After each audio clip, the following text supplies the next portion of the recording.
Imaginez deux hommes. Ils ont tous les deux 68 ans. Ils vivent dans la même ville, mangent dans les mêmes types de restaurants, ont tous les deux des enfants adultes, des petits-enfants, une vie bien remplie derrière eux.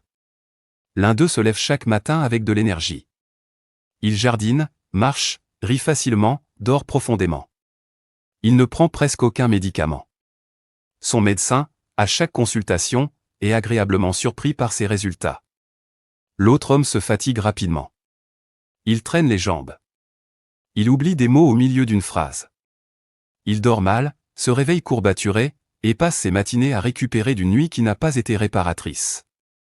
Pourtant, en apparence, ces deux hommes semblent presque identiques. Même âge. Même époque. Mais des trajectoires de santé radicalement différentes. Ce qui sépare ces deux hommes n'est pas la chance. Ce n'est pas entièrement la génétique. Ce n'est pas non plus un médicament secret ou un régime particulièrement strict. Ce qui les sépare, c'est une série d'habitudes silencieuses, de comportements quotidiens, de façons de penser et de vivre que l'on ne voit pas au premier regard, mais que les médecins, eux, finissent par reconnaître clairement après des années de pratique.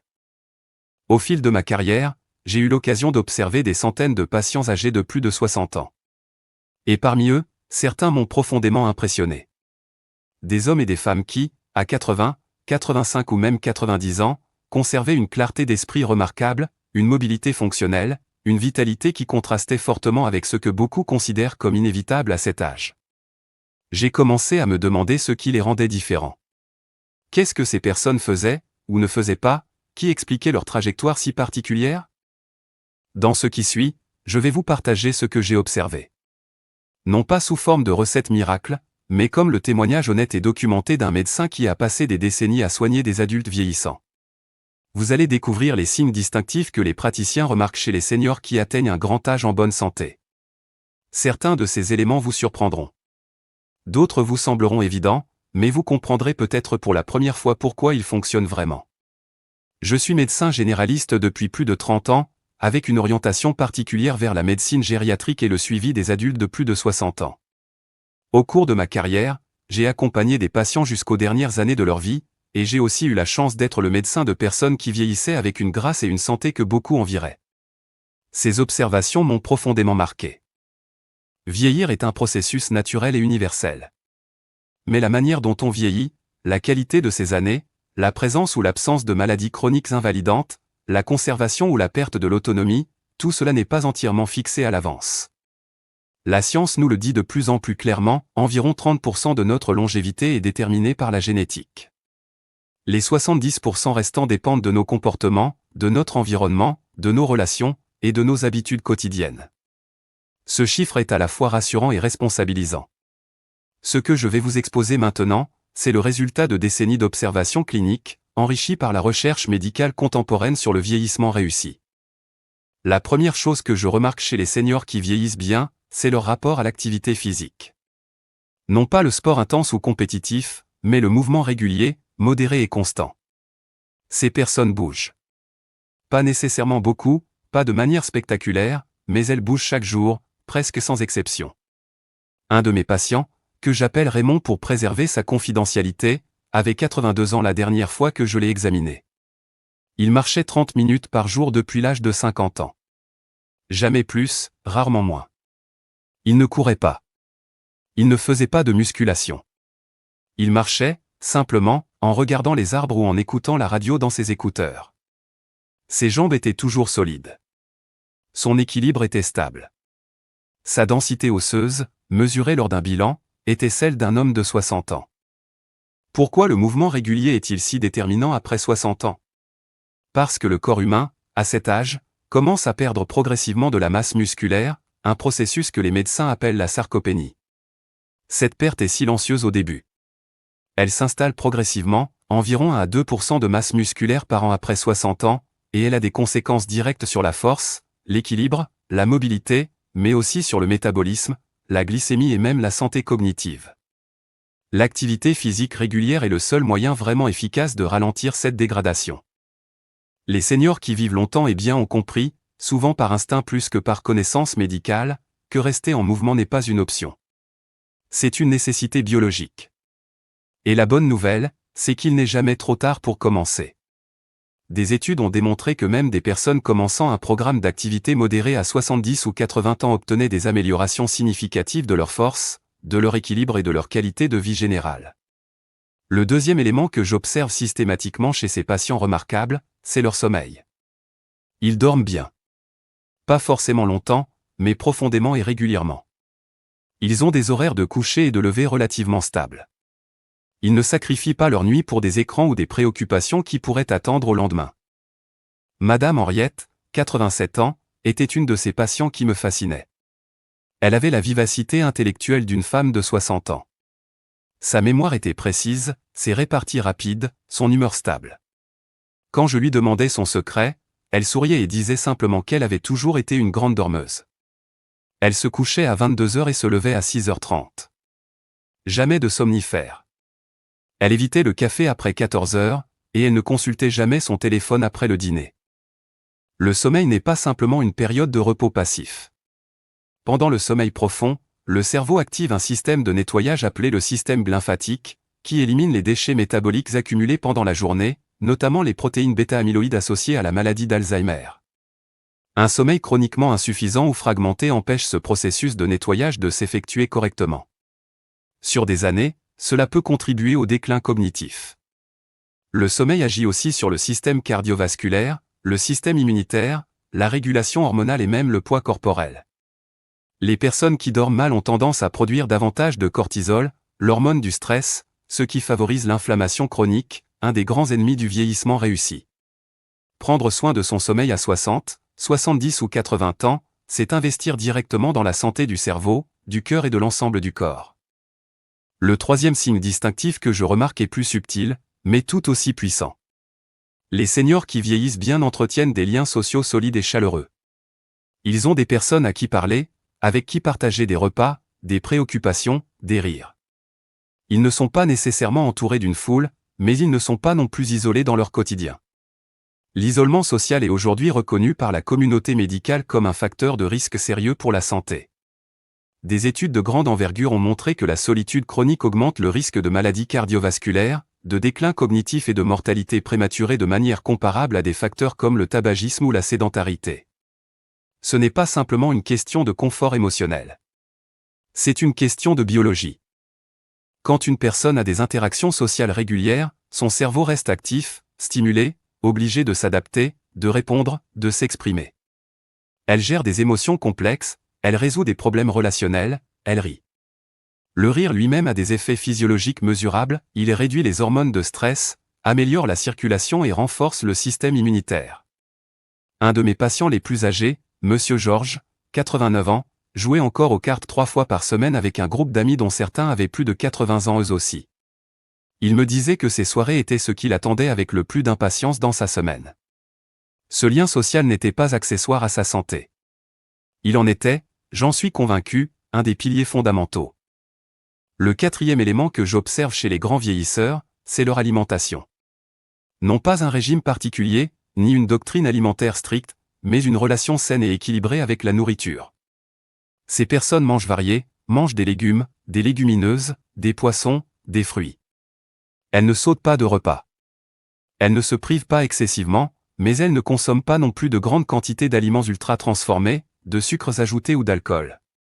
Ce qui me frappe souvent, c'est que ces patients mangent lentement.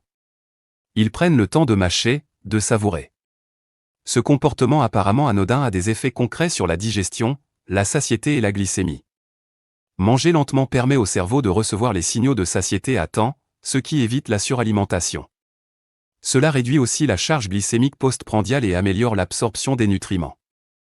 Après 60 ans, le corps absorbe moins bien certains nutriments essentiels, notamment la vitamine D, la vitamine B12, le calcium et les protéines.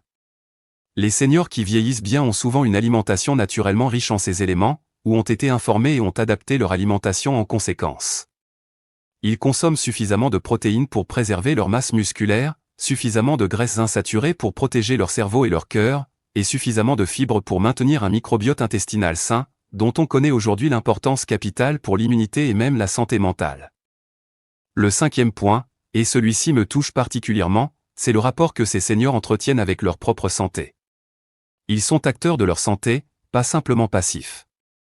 Ils viennent à leur consultation préparée. Ils posent des questions. Ils suivent les traitements qui leur sont prescrits, mais ils questionnent aussi ce qu'ils ne comprennent pas. Ils ne nient pas les symptômes. Ils n'attendent pas que les choses s'aggravent avant de consulter.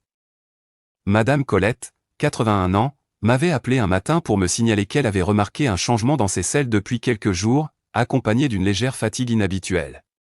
Pour beaucoup de gens, ce type de symptômes semblerait banal, facilement mis sur le compte de la vieillesse ou d'un repas trop lourd.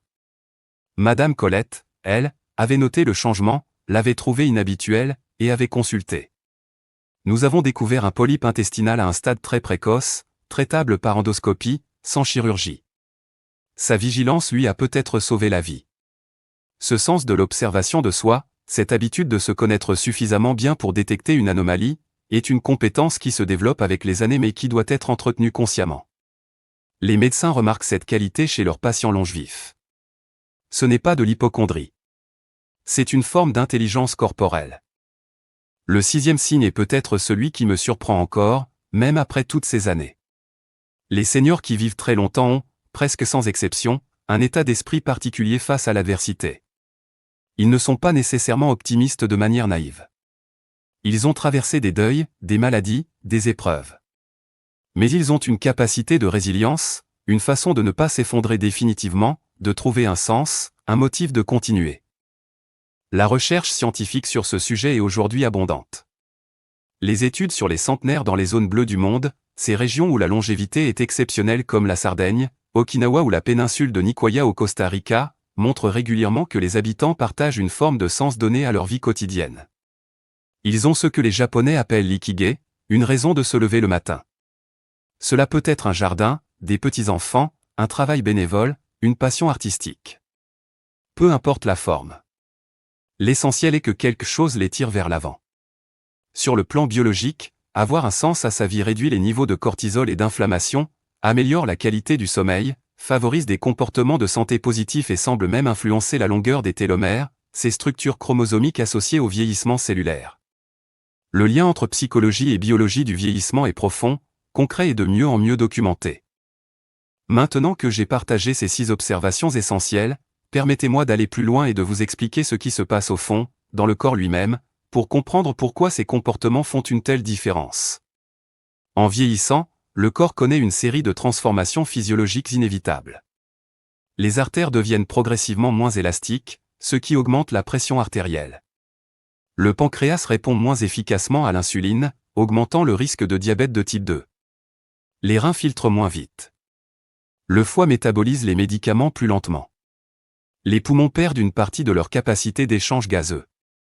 Mais voici ce qui est fascinant, ces processus sont ralentis de manière significative chez les personnes qui adoptent les comportements dont je vous ai parlé. L'activité physique régulière maintient l'élasticité artérielle et améliore la sensibilité à l'insuline. Le sommeil de qualité réduit l'inflammation vasculaire. Une alimentation riche en antioxydants et en acides gras oméga 3 protège les cellules contre le stress oxydatif, qui est l'un des principaux moteurs du vieillissement cellulaire. L'inflammation chronique de bas grade, souvent appelée inflammaging par les chercheurs, est aujourd'hui considérée comme l'un des mécanismes centraux du vieillissement pathologique. Elle contribue au développement des maladies cardiovasculaires, de la maladie d'Alzheimer, du diabète, de certains cancers et de l'arthrose. Et cette inflammation chronique est nourrie par la sédentarité, le manque de sommeil, une alimentation déséquilibrée, le stress non géré et l'isolement social. En d'autres termes, tout ce que nous venons de discuter contribue directement à réduire cette inflammation, et donc à ralentir le vieillissement biologique. Il existe aussi un concept médical fascinant appelé la réserve cognitive. Le cerveau, au fil des années, accumule des connexions neuronales, des réseaux de pensée, des ressources intellectuelles. Les personnes qui ont stimulé leur cerveau tout au long de leur vie, par la lecture, la conversation, l'apprentissage, les jeux de stratégie, disposent d'une réserve cognitive plus importante. Cela signifie que même si des lésions liées à l'âge se développent dans le cerveau, elles ont un impact moins visible sur le fonctionnement quotidien, parce que le cerveau peut compenser grâce à ces réseaux alternatifs. Cette réserve cognitive se construit sur des décennies, mais elle peut être enrichie à tout âge. Il est aussi important de parler de ce que les seniors longévifs ne font pas, ou font peu. Ils ne fument pas, ou ont arrêté depuis longtemps. Ils ne consomment pas d'alcool en grande quantité. Ils n'abusent pas des médicaments sans avis médical. Ils ne restent pas assis pendant des heures sans interruption. Ils ne s'isolent pas volontairement. Ils ne repoussent pas indéfiniment les consultations médicales. Ces absences, ces refus, ces limites que ces personnes se sont imposées, parfois consciemment, parfois par habitude, font partie intégrante de leur profil de santé. Le tabagisme, même arrêté à 50 ou 60 ans, entraîne des bénéfices physiologiques rapides et durables. La réduction de la consommation d'alcool améliore la qualité du sommeil, réduit le risque de certains cancers et protège le foie et le cerveau. La limitation des comportements sédentaires prolongés, même simplement en se levant quelques minutes toutes les heures, a des effets mesurables sur la glycémie et la circulation. Permettez-moi de vous parler maintenant d'un aspect souvent négligé dans les discussions sur la longévité, la santé bucco-dentaire. Je sais que cela peut sembler inattendu, mais les médecins et les dentistes qui suivent des patients âgés depuis longtemps ont tous observé cette réalité. Les seniors qui vieillissent bien prennent soin de leurs dents et de leurs gencives. Pourquoi est-ce important ? Parce que les infections dentaires et les maladies des gencives, notamment la parodontite, libèrent des bactéries et des molécules inflammatoires qui peuvent entrer dans la circulation sanguine et atteindre le cœur, le cerveau et d'autres organes. Des études ont établi un lien entre la maladie parodontale et le risque d'infarctus, d'accident vasculaire cérébral et de déclin cognitif. Se brosser les dents correctement, utiliser du fil dentaire et consulter un dentiste régulièrement ne sont pas des actes anodins. Ce sont des gestes de protection cardiovasculaire et cérébrale. Monsieur Alain, 79 ans, avait une santé cardiovasculaire remarquable pour son âge. Quand je lui demandais quelles habitudes il attribuait à cet état de santé, il citait invariablement sa routine de soins dentaires quotidiens, qu'il avait maintenue toute sa vie avec une constance presque ritualisée. Ce détail, que beaucoup auraient considéré comme trivial, était peut-être l'un des éléments de sa protection cardiaque. Un autre aspect que les médecins remarquent chez leurs patients les plus robustes est leur gestion du stress. Pas l'absence de stress, car personne n'y échappe vraiment, mais une capacité à ne pas laisser le stress s'installer durablement, à décompresser, à revenir à un état de calme relatif après une période de tension. Ces personnes ont souvent développé, au fil du temps, une pratique personnelle qui leur permet de souffler. Pour certains, c'est la prière ou la méditation. Pour d'autres, c'est la musique, la nature, le jardinage, la lecture ou simplement une heure de silence dans leur journée. La forme importe peu. L'effet physiologique, lui, est réel et documenté. La pratique régulière de la relaxation réduit le cortisol, abaisse la tension artérielle, améliore la variabilité de la fréquence cardiaque, qui est un marqueur de bonne santé cardiovasculaire, et favorise un sommeil plus profond. Le stress chronique non géré, à l'inverse, accélère le vieillissement cellulaire, perturbe le système immunitaire, augmente la glycémie et contribue à des comportements délétères comme la surconsommation d'aliments sucrés ou d'alcool. Je souhaite aussi mentionner quelque chose que les études sur la longévité font ressortir régulièrement, et que j'ai observé dans ma propre pratique, la puissance de la gratitude et de la présence au moment actuel. Les seniors qui vieillissent bien ne passent pas leur temps à regretter le passé ou à redouter l'avenir. Ils ont une capacité particulière à apprécier ce qui est là, maintenant, dans leur vie quotidienne. Un repas partagé. Un coucher de soleil. La voix d'un proche au téléphone. Ces petits moments de reconnaissance ont un effet neurologique réel. Ils stimulent la production de neurotransmetteurs positifs comme la sérotonine et la dopamine, réduisent l'anxiété et contribuent à cet état d'équilibre intérieur qui soutient la santé physique sur le long terme. Ce n'est pas une question de philosophie abstraite. C'est de la biologie. Et c'est accessible à tous. Laissez-moi maintenant résumer ce que nous avons exploré ensemble dans ce parcours à travers les habitudes et les caractéristiques des seniors qui atteignent un grand âge en conservant leur santé et leur vitalité. Premièrement, ils bougent régulièrement. Pas nécessairement de manière intensive, mais ils maintiennent une activité physique modérée et constante tout au long de leur vie. Cela préserve leur masse musculaire, leur équilibre, leur métabolisme et leur santé cardiovasculaire. Deuxièmement, ils dorment bien. Ils respectent leur rythme biologique, évitent les perturbateurs du sommeil et comprennent l'importance du repos profond pour la santé du cerveau et du corps. Troisièmement, ils entretiennent des liens sociaux chaleureux et réguliers. Ils ne s'isolent pas. Ils rient, parlent, partagent, et nourrissent des relations humaines authentiques qui protègent leur cerveau et leur cœur. Quatrièmement, ils mangent de manière équilibrée et variée, en prenant le temps de savourer leur repas, avec une alimentation naturellement riche en nutriments essentiels pour le cerveau, les muscles, les os et le système immunitaire. Cinquièmement, ils sont acteurs de leur santé. Ils observent leur corps, consultent sans tarder, et collaborent intelligemment avec leur médecin plutôt que de subir passivement les soins. Sixièmement, ils ont un sens donné à leur vie. Une raison de se lever, un engagement, une passion, une relation qui leur tient à cœur et qui les tire vers l'avant, même dans les moments difficiles. À ces 6 piliers, j'ai ajouté d'autres éléments observés cliniquement, l'attention à la santé dentaire, la gestion active du stress, la limitation des comportements nocifs comme le tabac et l'alcool, et cette capacité précieuse à trouver de la gratitude dans les petits moments du quotidien. Si vous êtes en train de lire ou d'écouter ceci, c'est probablement parce que vous tenez à votre santé. Parce que vous souhaitez vivre vos prochaines années avec énergie, clarté et indépendance. Et je veux vous dire quelque chose d'important, quelque chose que je dis à mes patients lors de chaque consultation qui aborde ce sujet. Il n'est jamais trop tard. Jamais. Les études scientifiques sur le vieillissement le confirment de manière répétée et convaincante. Des changements de comportement, même introduits à 65, 70 ou 80 ans, produisent des bénéfices réels et mesurables sur la santé physique et mentale. Une marche de 30 minutes par jour commencée à 68 ans peut réduire le risque de chute, améliorer la densité osseuse et ralentir le déclin cognitif. Une amélioration du sommeil introduite à 75 ans peut transformer la qualité de vie quotidienne.